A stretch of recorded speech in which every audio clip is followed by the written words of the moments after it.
Assalamualaikum warahmatullahi wabarakatuh. Anak-anak soli dan solihah, bagaimana kabarnya hari ini? Semoga anak-anak tetap selalu dalam keadaan sehat dan ceria. Nah anak-anak, insya Allah hari ini kita akan melanjutkan pembelajaran kita pada tema 2, subtema 1 mengenai selalu hemat energi. Anak-anak, mengingatkan untuk selalu semangat dalam belajar karena bagi seorang muslim menuntut ilmu itu adalah sebuah kewajiban ya. Thalabul ilmi fardhatun 'ala kulli muslimin. Oke anak-anak, silakan kita buka pembelajaran kita pada hari ini dengan mengucapkan lafaz basmalah. Bismillahirrahmanirrahim.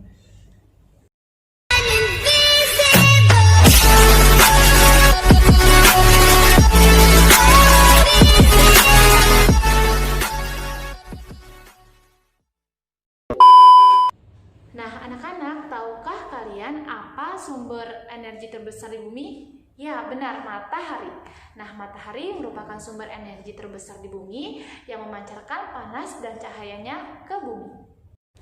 Bahkan cahaya matahari memancarkan sinarnya ke bumi sehingga kita dapat melihat makhluk hidup dan benda-benda yang ada di bumi pada siang hari.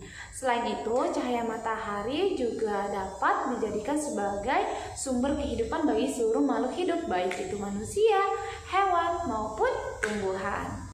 Nah, anak-anak, coba sekarang kalian amati gambar yang ada pada gambar di samping. Ya, coba sekarang anak-anak sebutkan apa manfaat dari matahari pada gambar di samping. Ada yang tahu? Ya benar anak-anak, salah satunya manfaat dari matahari pada gambar di samping adalah untuk mengeringkan pakaian. Kemudian yang kedua, anak-anak bisa melihat ya pada gambar tersebut ada gambar olahraga. Ternyata matahari pada pagi hari itu sangat baik untuk kesehatan. Nah selanjutnya anak-anak bisa melihat ada gambar bayi. Kenapa ya Umi bayinya dijemur pada saat pagi hari? Nah karena pada saat pagi hari itu matahari pagi sangat baik untuk pertumbuhan tulang pada anak-anak ya, karena cahaya matahari pagi itu mengandung vitamin D. Nah selanjutnya anak-anak bisa melihat ada gambar pohon ya, ada gambar tumbuhan. Nah anak-anak ternyata fungsi ataupun manfaat dari matahari ini juga bisa dijadikan proses fotosintesis bagi tumbuhan. Umi, proses fotosintesis itu apa ya Umi? Nah, fotosintesis adalah proses pemanfaatan cahaya matahari yang digunakan untuk memasak ataupun melakukan pembuatan makanan bagi tumbuhan yang berwarna hijau ataupun yang memiliki zat hijau daun ya, yang disebut dengan klorofil.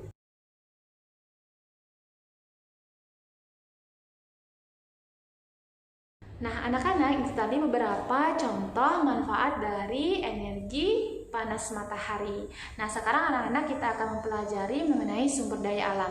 Umi, apa ya itu sumber daya alam? Ayo silakan disimak pembelajarannya. Nah, anak-anak, tahukah kalian bahwa ternyata Indonesia itu terkenal dengan sumber daya alam yang sangat berlimpah? Kenapa ya Umi dikatakan sumber daya alam? Karena berasal dari alam. Nah, anak-anak, ternyata Indonesia itu merupakan negara kepulauan dengan garis pantai terpanjang di dunia. Wah, berarti sudah bisa kita bayangkan ya bagaimana luasnya kekayaan laut di Indonesia. Mulai dari ikannya, kemudian karangnya, hewan lautnya yang ada di perairan kita. Nah, oleh karena itu Indonesia dikenal dengan sebutan ibu kota ikan dunia. Oke anak-anak, ternyata Indonesia itu memiliki sumber daya alam yang sangat berlimpah ya. Nah, sumber daya alam di Indonesia itu terbagi menjadi dua. Yang pertama adalah sumber daya alam yang dapat diperbaharui, dua sumber daya alam yang tidak dapat diperbaharui. Nah, anak-anak, sumber daya alam yang dapat diperbaharui adalah sumber daya alam yang tidak akan habis meskipun kita gunakan secara terus-menerus. Ya, contohnya apa ya Umi? Contohnya adalah tumbuhan, hewan, kemudian ada air, ada matahari, ada angin, ada tanah. Nah, itu merupakan contoh dari sumber daya alam yang dapat diperbaharui. Artinya tidak akan pernah habis meskipun sering kita gunakan ya. Nah, yang kedua adalah sumber daya alam yang tidak dapat diperbaharui. Artinya sumber daya alam ini itu jumlahnya sangat terbatas ya. Contohnya apa nih? Contohnya adalah seperti minyak bumi, kemudian emas, besi, dan bahan tambang yang lainnya. Ini benda-benda tersebut kenapa ya Umi? Sumber daya alam yang tidak dapat diperbaharui karena satu, jumlahnya sangat terbatas, yang kedua, butuh waktu yang sangat lama untuk mendapatkannya kembali. Ya. Nah, jadi sudah seharusnya kita sebagai warga negara Indonesia untuk melakukan penghematan dalam penggunaannya.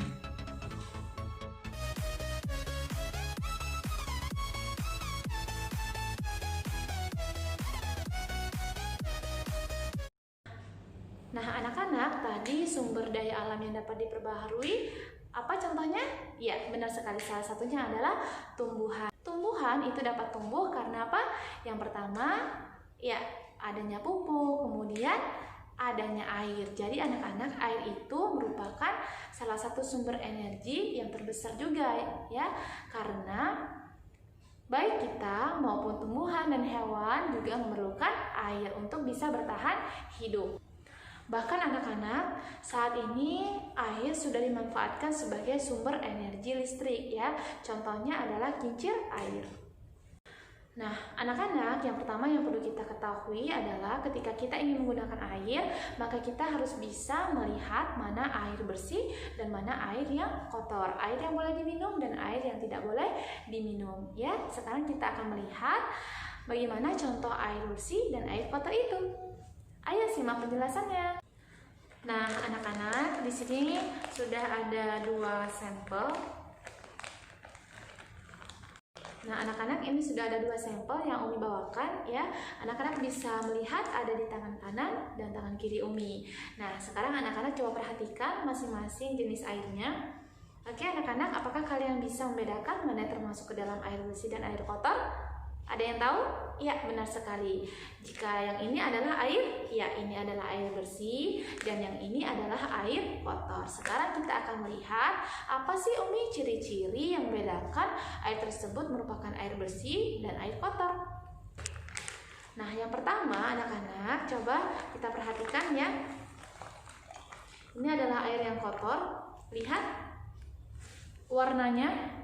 Nah, ini warnanya keruh ya. Jadi salah satu ciri-ciri dari air kotor itu adalah warnanya keruh. Kemudian ketika kita cium ya, dia itu berbau. Kemudian yang ketiga, dia berwarna ya. Kita bisa lihat ini warnanya sedikit hitam ya. Berarti ini termasuk ke dalam jenis air kotor, mengeluarkan bau. Oke anak-anak, sekarang kita akan bedakan dengan jenis air yang bersih ya. Nah anak-anak, ini adalah contoh dari air yang bersih. Anak-anak bisa melihat perbedaannya dengan air yang kotor tadi ya. Yang pertama warnanya bagaimana? Ya, warnanya itu jernih ya. Warnanya jernih, kemudian ketika kita cium itu tidak berbau ya. Kemudian yang selanjutnya dia tidak berwarna. Anak-anak sudah bisa ya membedakan mana yang termasuk ke dalam air bersih dan air kotor. Nah, apakah air kotor ini boleh diminum? Tidak ya. Nah, anak-anak, karena air merupakan sumber energi yang sangat penting bagi keberlangsungan hidup kita, maka sudah selayaknya kita sebagai warga Indonesia yang baik ya menggunakan air dengan berhati-hati ya. Meskipun air termasuk ke dalam sumber daya alam yang dapat diperbaharui, artinya tidak akan pernah habis, tapi sudah selayaknya kita sebagai warga Indonesia yang baik melakukan penghematan air dan tidak melakukan pencemaran terhadap air ya, sehingga air tersebut akan menjadi kotor. Nah, apa-apa saja ya kira-kira hak dan kewajiban kita terhadap air? Nah, anak-anak, sebelumnya kita akan belajar terlebih dahulu apa pengertian dari hak dan kewajiban. Hak itu adalah sesuatu yang harus kita dapatkan ya. Nah, tetapi kewajiban itu adalah sesuatu yang harus kita lakukan. Oke, anak-anak, sekarang kita akan membahas hak terhadap air. Tadi hak itu pengertiannya adalah sesuatu yang harus kita dapatkan.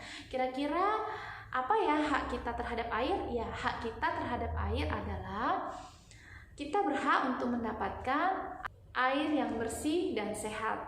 Nah, sekarang anak-anak kita akan mempelajari apa kewajiban kita terhadap air. Kewajiban tadi pengertiannya adalah sesuatu yang harus kita lakukan ya. Berarti kewajiban kita terhadap air adalah: 1. Tidak boros dalam pemakaian air. Yang kedua, mematikan keran ketika sudah selesai digunakan.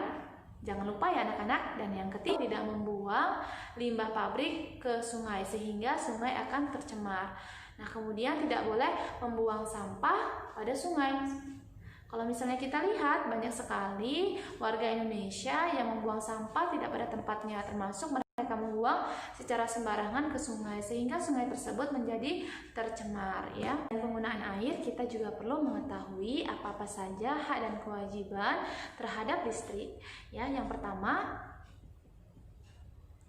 mematikan alat-alat elektronik ketika sudah tidak digunakan, seperti mematikan AC, TV, kemudian kipas angin, radio, dan yang lainnya yang termasuk ke dalam barang-barang elektronik ya. Anak-anak bisa melihat barang-barang elektronik dan bisa menyebutkannya apa-apa saja benda-benda elektronik yang ada di rumah kamu. Nah, yang kedua, boros listrik. Yang ketiga, tidak menggunakan barang-barang yang menggunakan energi listrik secara bersamaan. Kemudian yang keempat, membayar tagihan listrik.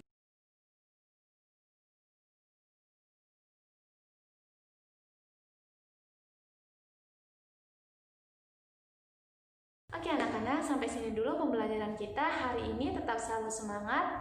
Jangan lupa untuk selalu berhemat listrik maupun air dimanapun berada. Assalamualaikum.